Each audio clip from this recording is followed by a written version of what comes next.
אוקיי, ההרצאה הבאה שלנו היא תוקרן בסקייפ, הדוברת שלנו היא נמצאת באמסטרדם כרגע. אז אני רק כמה מילים של אינטרודקשן לפני שהיא מתחילה. אז מייגן היא בעצם המנהלת של The Brenn-White Group, מה שנקרא. החברה מבוססת בניו יורק, אבל היא באמת טסה לכל העולם, כמו שהיא עכשיו באמסטרדם. יש לה תואר ראשון בממשל, מאוניברסיטת הרווארד, ותואר שני בלימודי אירופה מלונדון סקול אוף אקונומיקס. היא התחילה את הקריירה שלה בתחום ההשכלה הבינלאומית ב-2003, בארגון DAAD, אם אתם מכירים, German Academic Exchange Service, ובעצם הפיצה את כל ההשכלה הגבוהה הגרמנית גם בארצות הברית וגם בקנדה. היא מתעסקת בעיקר בתחום של אסטרטגיה של השכלה גבוהה ושיווק בינלאומי, והיא בעצם גם דוברת וגם מפרסמת הרבה מאוד בארגונים שאנחנו מכירים היטב, כמו DAAD, IIE, NAFSA וכו'. אנחנו נעביר את רשות הדיבור עכשיו למייגן, עוד רגע. Okay, can everybody see me and the PowerPoint now? Yes. Okay, excellent. Gosh, well, hello, broadcasting live from Amsterdam in my hotel room. Very exciting. Megan, just a minute. Can everybody hear her? Okay? Yes. Okay. Megan, so there are a lot of disappointed people here because they all thought you're going to come in person. So... I know I kept getting all of these emails saying, you know, oh, we look forward to seeing you soon in Israel. It took me about 3 weeks to understand why everyone thought I was coming. Yeah. We have to go back. I wish I were there. I think it would be great, but unfortunately. Yes, Maya, did you already do some kind of an introduction, or do you want to, or should I just... I already did a short introduction, if you want to say a few words more. Yeah. Okay, great. Yes, so, you know, I am sitting in a dark hotel room in Amsterdam, looking at my laptop, not able to see any of your faces. So if you're bored, feel free to send me a text message on WhatsApp and or tell someone to just speak loudly.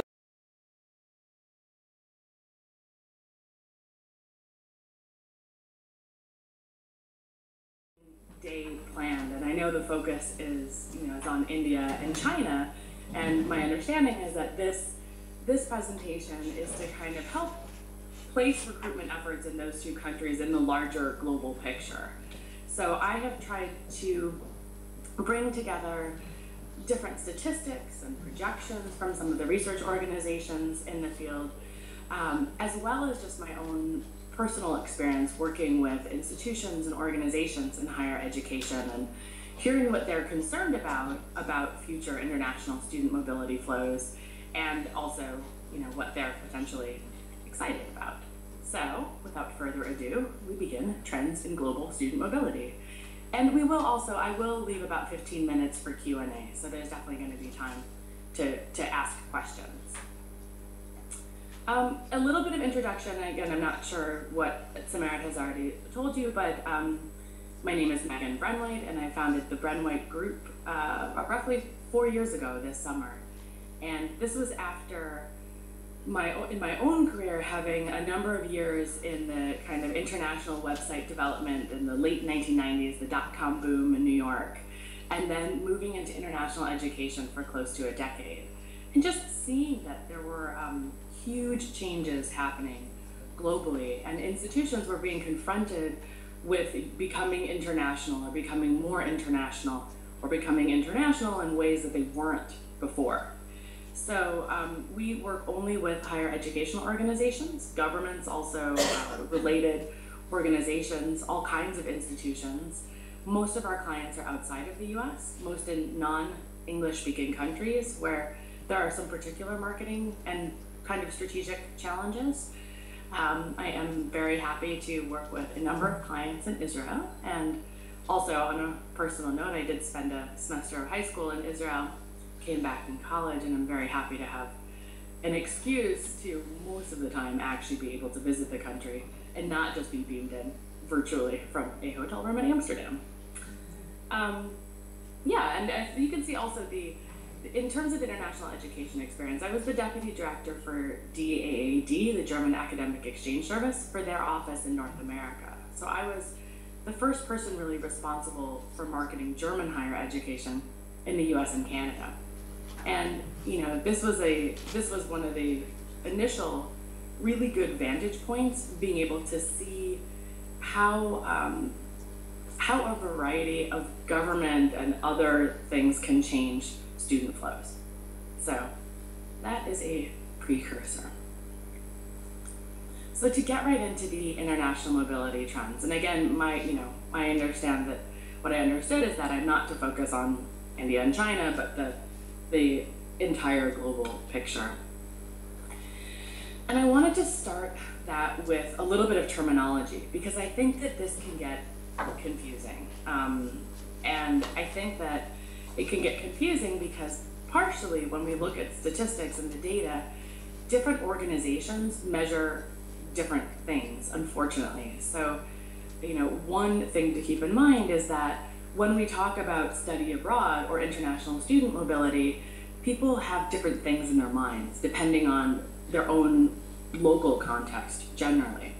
So when you say the word study abroad in the US, it means these short-term programs, summer, semester, academic year, a faculty-led program, maybe an internship abroad, a community service project outside of the US.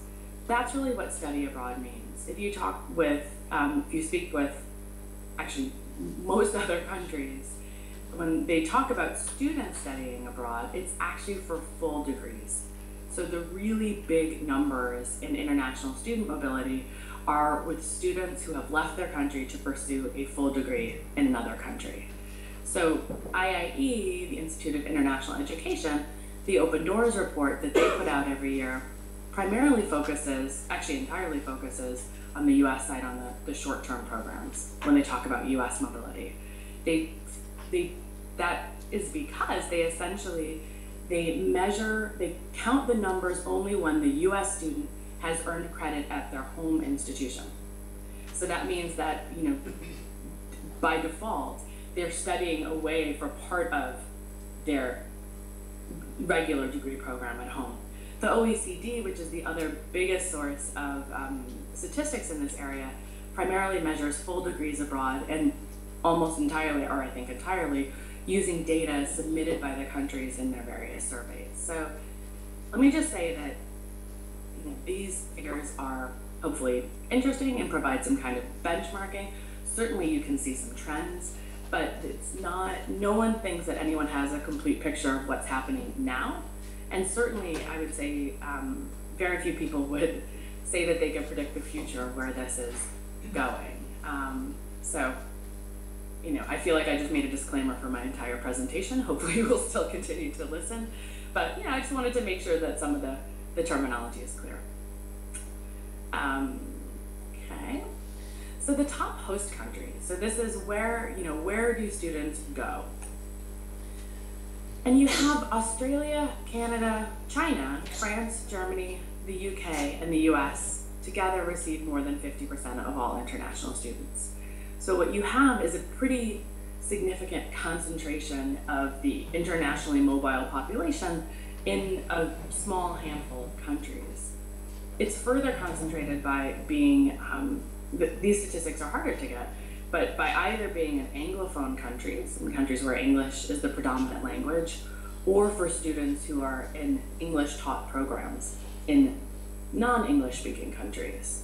This is not entirely the case. There are certainly plenty of people who go to France, for example, and take programs in French, but I would say that number is actually, those numbers are becoming a smaller, and I would predict in the future even more, becoming a smaller part of the general population of internationally mobile students. More and more people are really studying in English. So you have Asia, from the OECD, their most recent report, Asia, Latin America, and the Caribbean are growing in terms of the numbers of international students. Certainly also countries in the Gulf states, Jordan are putting huge efforts into attracting students from their region, which probably just not overlap much with Israel in terms of where students are going to go necessarily, although I'm happy to be proven wrong about that. I think that the big news here is really Asia, though. I think that there are a number of countries in Asia, particularly China, Malaysia, and Singapore, that are launching huge efforts and really significant programs to attract international students from their region and beyond, Hong Kong as well, but Taiwan. I mean, actually, there are a lot of countries in this region that really are making have some very significant number. I mean, in the hundreds of thousands are the goals to attract new international students. So, you know, the reason I'm mentioning this, the question is do these students then, do these new opportunities within Asia, for example, would they potentially divert the students from China and India from going to Israel? If not, they're at least going to give them very strong other options that are a little bit closer to home. This is another way to look at it. This is from the IIE's Open Doors report, but based on other data. So this is not study abroad. This is also primarily degree-seeking students. And you can see here that the US had over 800,000 international students in 2012. The projections for 2014 are that, or either 2013, 2014, is that that number will probably top 900,000 international students. And that's a 40% increase, I think, in like the past, I believe, 5 years. So this is a significant jump. And it's also, as you can see, the number is just huge compared to other countries. It's, you know, practically double the next biggest country, which is the UK. Why this is interesting, and you can see the top places of origin, not surprisingly, China, India, and South Korea. Why this is interesting, I think, or should be interesting, is that the US actually, although this is a big number, it only represents roughly 3% of the entire higher education population in the US. This means that most people in the field actually have the sense that the US has a huge amount of capacity still to take more international students, and that US institutions are kind of finally waking up and really recruiting students in a more strategic way. They're starting to use recruitment agents. They are starting to have specialized offices for recruiting international students. States are making efforts. And what this means is, I would say that what China does and what the US will do are the two probably biggest questions on people's minds in terms of where students will be going in the next 10 years, both in terms of how many of their students will stay at home or go abroad, as well as how many students they will attract from other countries. So you can see, I mean, the other thing that it's just good to take note that the student flows have some relevance with a country's history. So you have, and language, you have France, the top places of origin include Morocco and Algeria. The UK, I think number 4 is Nigeria. So these are places that don't necessarily, essentially where students choose to go is influenced by a number of factors, and it's at least in part due also to certain historical connections with different countries, as well as linguistic, as well as cultural, and the rankings and everything else. I'll get into that a little bit more as well.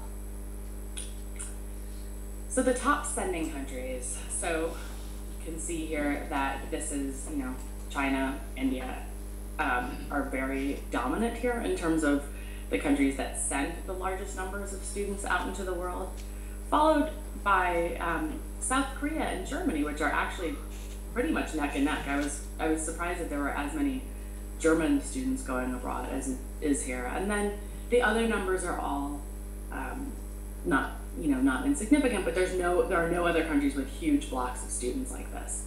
And what I am beginning to hear is that some institutions are actually fairly concerned about their reliance on students from China and India, particularly in certain fields, graduate programs in the STEM fields, but not only that. I mean, just in terms of sheer numbers, if there were to be any sort of an exchange rate change, a political problem, any reason that this tap of students from China and India was to be turned off, this could have enormous consequences on institutions around the world. And I think that is something that I'm hearing people trying to look for ways to sort of diversify their international student portfolio, to look in other countries, to develop other kind of steady flows of students, and to some extent also to be looking in places where there's a little bit less competition in terms of, you know, the entire world is sort of scouting in China and India already. So where might there be other opportunities? Again, there's no way to, absolutely would be no reasonable way to ignore these two markets with these numbers. That would be, you know, that wouldn't make any sense. But it's worth, I just wanted to share that I am hearing that people are looking for ways to diversify it simply because it's such a significant number. All right. So projections, I talked a little bit about what's happening now, and so I want to just kind of share some of the things that people are saying, you know, might be coming up. Keep an eye on.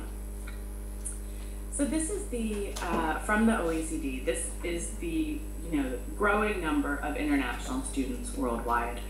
From 1980, with roughly 1.1 million, to 2011, it's around 20 years. You have an increase of over 3 million new students who are studying outside of their own countries. This, as we know, has a number of different drivers, including the development of many world economies, development of middle classes, the, to some extent, shifting demographics, where you have huge young populations that are then moving into the middle classes that simply do not, the higher education systems at home have not had time to build that capacity yet. So the projection then for next year would be, you know, roughly over 5 million. And this is a big number. And I know that probably for some of you, when you think about recruiting for your own institution, you think, well, we just want to get whatever it is, 1,000, 2,000, 500, 200 of this 5 million. Surely that would be, you know, no problem. And I think that to some extent is true. The numbers are really enormous and they're really growing. That does not mean that it's not extremely competitive to get these international students, and that institutions and countries and cities around the world are increasingly trying to professionalize their efforts at recruiting international students, and equally importantly at providing them an excellent academic, social, and all around experience when they are studying in that country or at that institution. Because what we've seen is that if the focus is only on recruitment, what can happen is institutions get large numbers of international students quickly. It stresses the support systems. It stresses the institution in terms of, you know, academic and every other way. And then you have international students going home unhappy and ruining the kind of good work you did in terms of building up your connections and branding. So I think that it is, the question mark after the 5 million too is that this is, again, it's a little bit hard to measure. It is difficult to measure, not unlikely, but it also is impacted by just so many factors.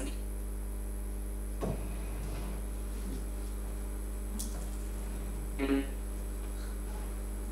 it's hard to, at any moment, you can kind of pick up any newspaper and get a sense of if an economic crisis is going to stop students from going abroad, or if it might even encourage them to go abroad. It's really impacted by what's happening around the world. I wanted to share just a few excerpts from a British Council report. This is called "The Future of the World's Mobile Students Till 2024. This came out at the end of last year, and the British Council, I think, has some of the best research happening. So what do they predict? They say 3.9 million internationally mobile students, but the 3.9 million is based only on the top 50 sending countries.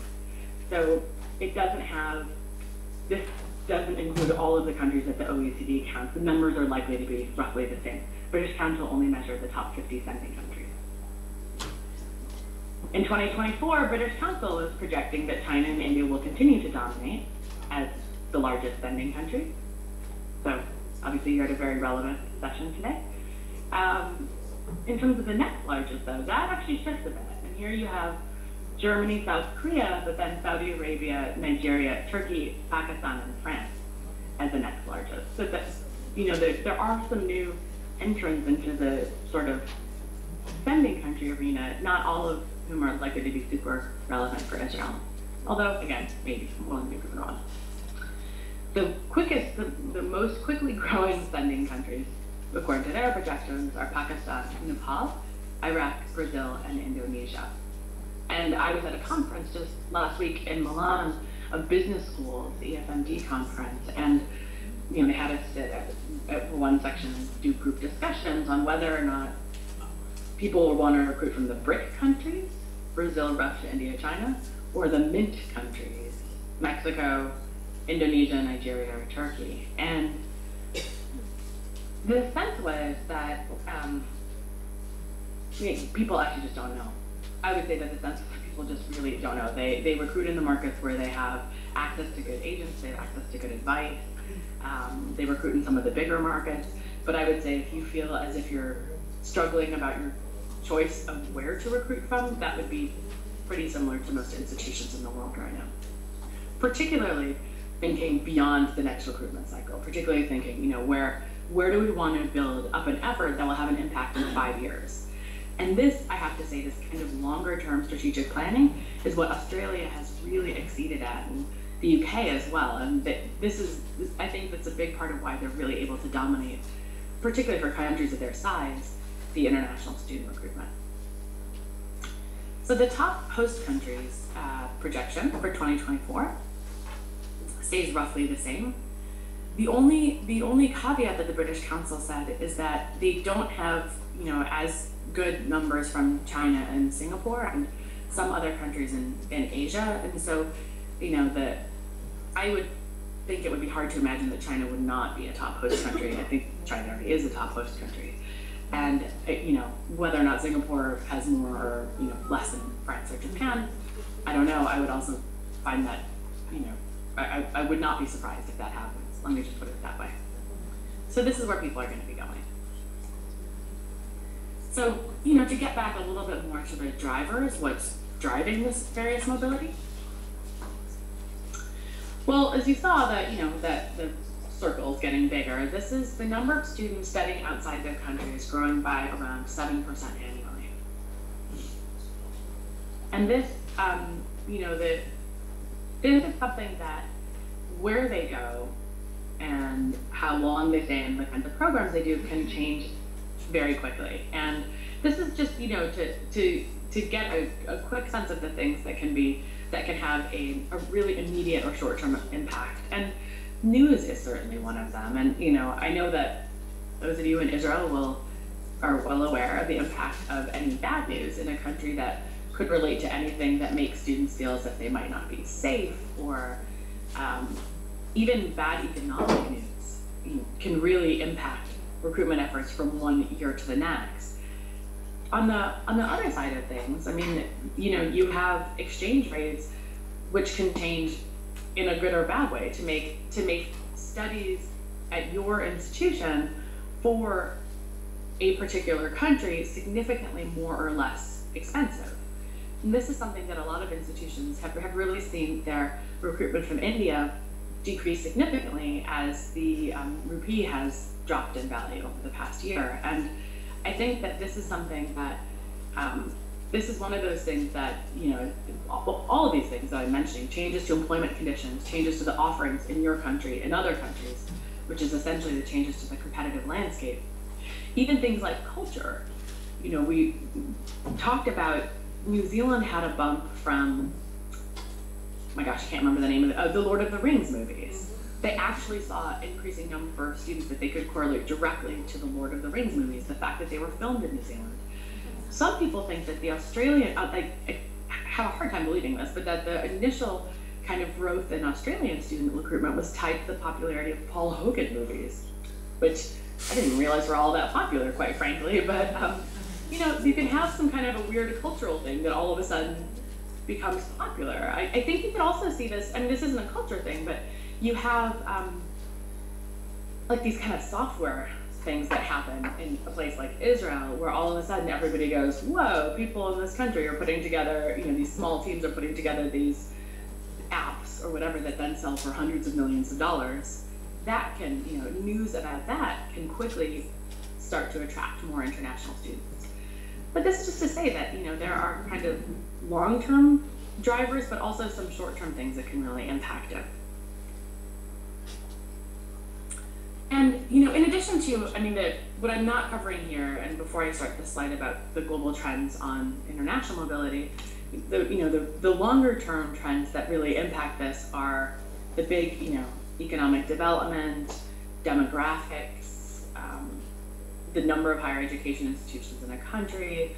So there's this kind of shift, as everybody knows, and globalization that is just leading to a global or hugely significant increase in global demand for higher education overall. So that's like what's happening in the world. I think we all pretty much know that. In terms of the trends that I thought, when I was thinking about what's really impacted international student mobility, I had a few different ideas, and one are these sort of government initiatives to support both inbound and outbound mobility. This can be in the form of scholarships from the China Scholarship Council, for example, or Brazil's scientific mobility program, Science Without Borders, Erasmus Plus. It can also be in the form of countries getting together or regions getting together to have scholarships or other, and more formal recruitment for international students. So this is, there are a lot of different factors that governments can do that can, or have been doing, either governments or national agencies responsible for international education things that can really impact this. Online learning is another trend that I would say people in the field are really kind of wondering about. How will this mean that fewer students go abroad because they're able to do a course online? Certainly transnational education, where institutions build a campus in a different country. This is particularly the case for UK and Australia and places like China, Malaysia, Singapore. What happens if students can receive an international education without leaving home? You don't have the same economic benefits of having an international student in your country, paying rent, buying coffees, going out, but you still have a lot of the kind of cultural diplomacy benefits. An increase in the number of joint and dual degrees. As it gets more and more complicated for various reasons to incorporate study abroad, in the US and in Europe, I would say, a lot of places are really focusing on creating joint and dual degrees. So this is where a formal piece of the degree is taken abroad with a partner. So students don't have to kind of get extra credit, fit it in to their existing curriculum. It just is part of the program. And increasingly, it's something that students seem to really want. The ability to go spend a semester in Tokyo and then a semester in New York if you're studying something like finance, for example. Work visas and opportunities for international graduates. This is something that's been coming up more and more recently. So this, I would say, is you have some countries where the visa situation is sort of like you come here, you study, and then you go home to work. That's sort of how the system works. Increasingly, because employability is such a key determinant of student choice, increasingly you have countries saying, hey, you know what? You want to come here and work? Great. We need people like you. We need you in these fields.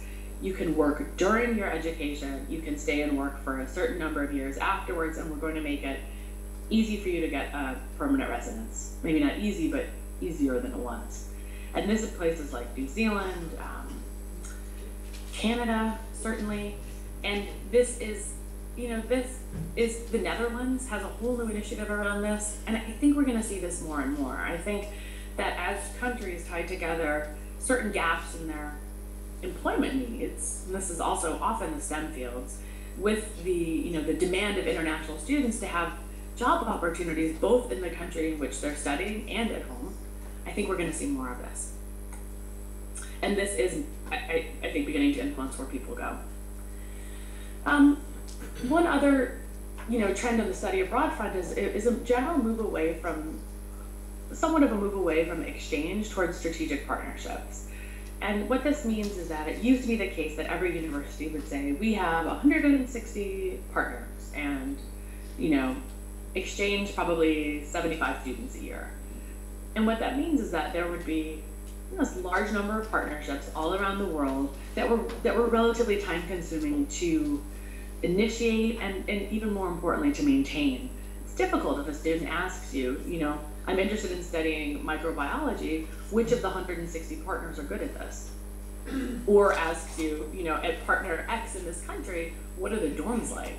International offices can't sustain this sort of level of information about so many places, and also the maintenance of the partnership. And so many institutions are moving towards broader strategic partnerships, which would include research collaboration, faculty exchange, staff exchange, and also some component of student exchange, almost always some joint and dual degrees as well. And so you're hearing institutions talking about moving towards having 5 or 6 partners in 5 or 6 key countries, and likely to be spread out across the region. And the reason I'm mentioning this is because that means that the other students who want to go abroad, are either going to go to those strategic partners, or perhaps go through third-party provider programs to whatever countries they're selling to the study abroad companies. So, and the other thing in terms of the global trend is there's a lot of attention being paid now to visas for students as well. And the things that are seen as hurdles, like it's difficult for me to get a student visa, or I might be discriminated against when I get to that country. So that's the other thing. I wasn't quite sure how to put it here, but it's sort of negative, the increase of perceived hurdles, at least, and maybe actual hurdles to international students, both gaining entry to a particular country, as well as feeling comfortable and safe while they're there. And this has been a problem. This has been a problem in a number of places. Rankings. Love them or hate them, they are there. And within just a few short years, these global rankings, Shanghai Jiaotang, QS, Times Higher Education, these global rankings are becoming increasingly important in student choice. And I really, I think of it pretty much as if you need a shorthand for how good is an institution, rankings is one of the quickest way you can get it. And what I mean by that is if I ask 2 of my friends, hey, have you ever heard of this university? They haven't heard of it. Then I need to find some way to understand where that university fits in the global scheme of things. More importantly, I need to understand, will having a degree from this university or college help me get a job at home or abroad? So a lot of attention is being paid towards rankings, both at the institutional and governmental level. And these, I think to some extent, unfortunately, becomes a little bit of a self-fulfilling prophecy. Students seek out the top-ranked institutions, and they go home and tell their friends about it, and you kind of stay very high in both the student recruitment as well as the rankings. It's a whole different topic, so I don't need to belabor that too much here. Another big trend, I think a huge trend, is the growth of English taught programs for international students. The English taught programs are not just for international students. They tend to be in places like Europe, where you have English taught masters. Often 80% of the students in those courses will be international, but the intent is to also provide domestic students with quality education in English so that they can have a really good grasp of their own, discipline or professional language, the vocabulary that they're going to use in English. This is huge across the globe, and I just have a few statistics based on a report that we did for IIE on English taught master's programs in continental Europe, so this excludes the UK. The number was over 6,500 full, degree programs, full master's degrees, taught entirely in English as of last June. So it's a 42% increase since 2011. And the last time someone had measured that number, which I think was 2008, 7, that number was 800 programs. So to give you a sense, and this for those of you who are familiar with the Bologna process in Europe, which is the harmonization of the higher education system, creating bachelor's, master's, and PhDs across 40 plus countries. This is in large part a result of that process. A lot of these countries didn't have standalone master's degrees before. Once they started to separate the bachelor's and master's, they realized they could have their graduate education be in English and really attract a large number of students. We only measured master's degrees, by the way, but the next wave of programs taught in English is definitely bachelor's. And people can generally do PhDs in English anywhere because they're, depending on their field, that often works out. So the top host countries for master's programs were the Netherlands, Germany, Sweden, France, and Spain. And the Netherlands has all of their graduate education is in English now, so this is probably not surprising. They have a huge number of offerings, and they have extremely sophisticated international student recruitment. And the programs that are offered currently, business and economics, engineering, technology, social sciences, and natural sciences. This pretty much reflects what international students would study anywhere, anyways, whether or not it was in English in a different country or home. So I think there's not necessarily a big deviation to what's offered in English versus what students just take around the world.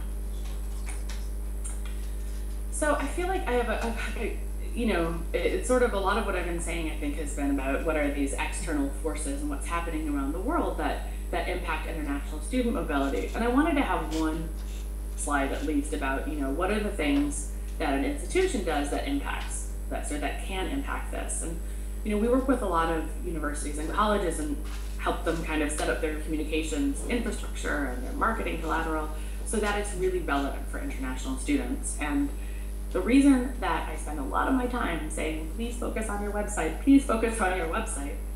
is in part, because of plenty of other research and studies, but also this particular one, which is Noel Levitz does a really large survey of, this is US high school students looking at US colleges or looking at colleges anywhere. So this is not going to be, definitely not a one-to-one correlation to international students looking for, or to non-US students looking for international opportunities, or for bachelor students looking for master's degrees. But I don't think it's any different based on what I hear and what I read elsewhere. The most important, the most influential thing in an application decision was the university website. That is the single most important thing that influences the application decision. The next most important is college rankings. And everything after that becomes a little bit harder to do with international student recruitment, student conversations with campus reps, a campus tour. These are things that you can kind of replicate through having Skype office hours, going to student fairs, maybe creating a virtual tour of your campus. But, it just, I feel like I can't begin to stress enough how important the website is and how often I see, our rule of thumb, university websites are never perfect, and the best looking ones often still have problems because universities are big and have multiple stakeholders, and, they're kind of a really wide group of target audiences that are completely different from each other. But our first rule of thumb is kind of like, don't, do no harm with your website. So if these international students are looking at your website, can they find the information they need? Are they going to be convinced that this is a place that they'd like to go? And it's important when you're working on any of the marketing materials to think about this bigger picture of student mobility. Where are students coming from? Where else are they likely to be considering? What are things in the news that might be impacting their decisions? It's, it becomes important to think about the place in the world rather than simply what's happening at our institution and how is our institution structured, which is often how website decisions get made.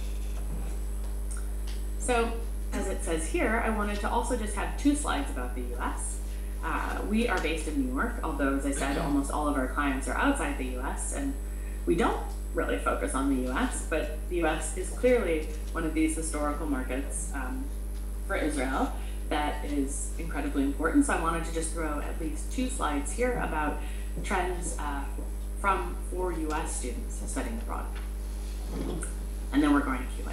So the US students in Israel, so you can see the number increased a bit between 2010-11 from 2009-10. And in the last available data, there were around 3,400 US students in Israel. Now this is open doors data, so this does not include, actually I think that's not even the most recent one, but this is open doors data that would not include people who study in Israel and receive credits in Israel or do a full degree program in Israel. This is only students who come to Israel as part of a study abroad program, essentially, or on a faculty-led program. Students who have earned US credits while they're in Israel. and just to give you a sense of the context of that, you have around 280,000 US students studying abroad. The big countries, like the UK, has around 35,000 US students every year. Italy, close to 30, Spain, 26,000, France, 17,000.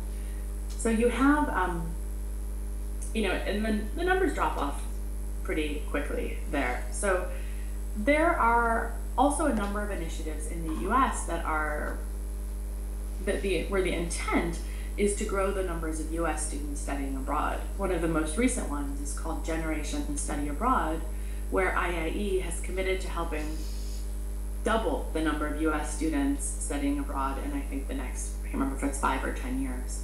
But they're getting commitments from institutions. Sorry, yeah? 10 more minutes, please. 10 more minutes, okay, yeah. Good. Then I'll just, number of initiatives happening. I want to leave room for Q&A, so we'll just do the last slide there.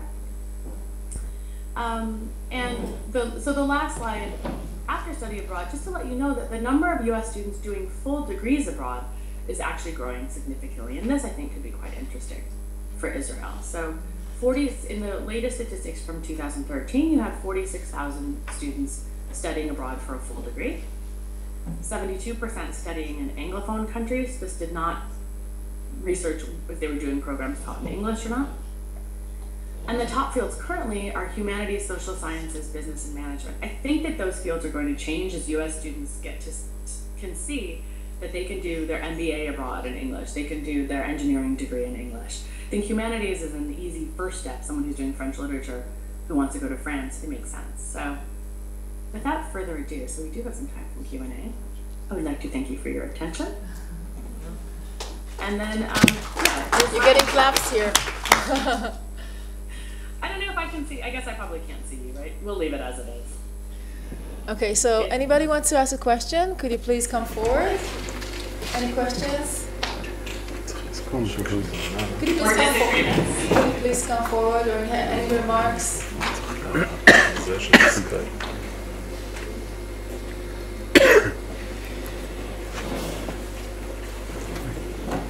If you could say your name and your institution, that would be great. I think everybody's doing something wrong. Hi,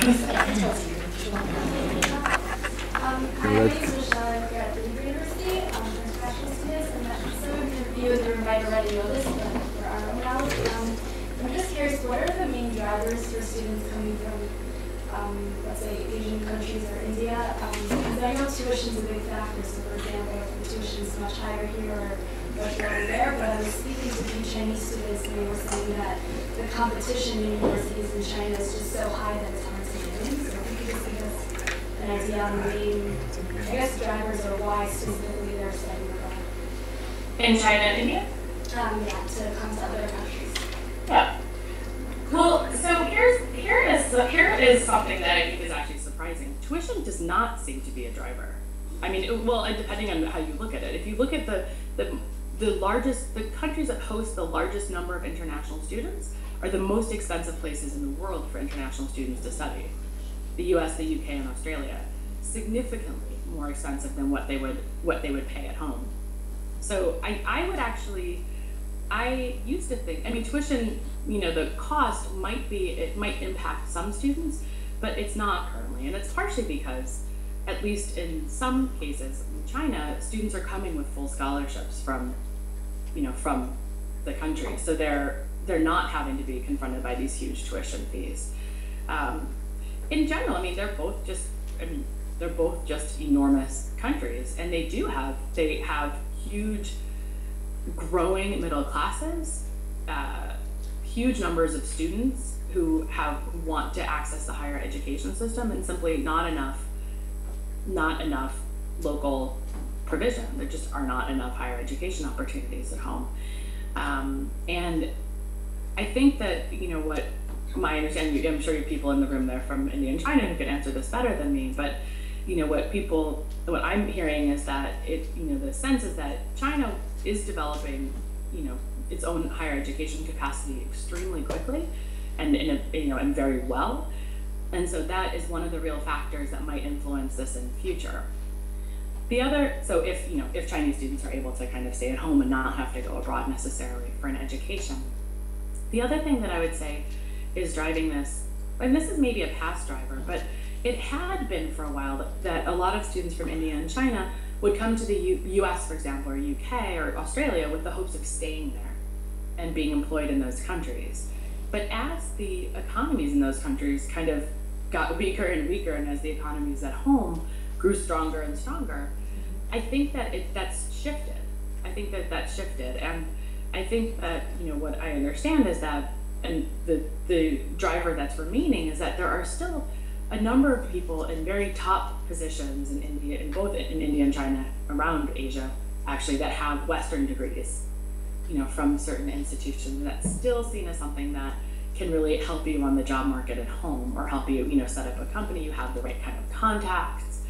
So I think that, you know, whereas before people would have been looking, many people would have been looking for an entry into these kind of Western employment markets, I think that has shifted a little bit. Now, where that still is the case is things like Silicon Valley in the US. You know, if someone wants to work at Google, they dream of studying at Caltech, you know, or Stanford, and then going right to Google. So there's some of this is still there.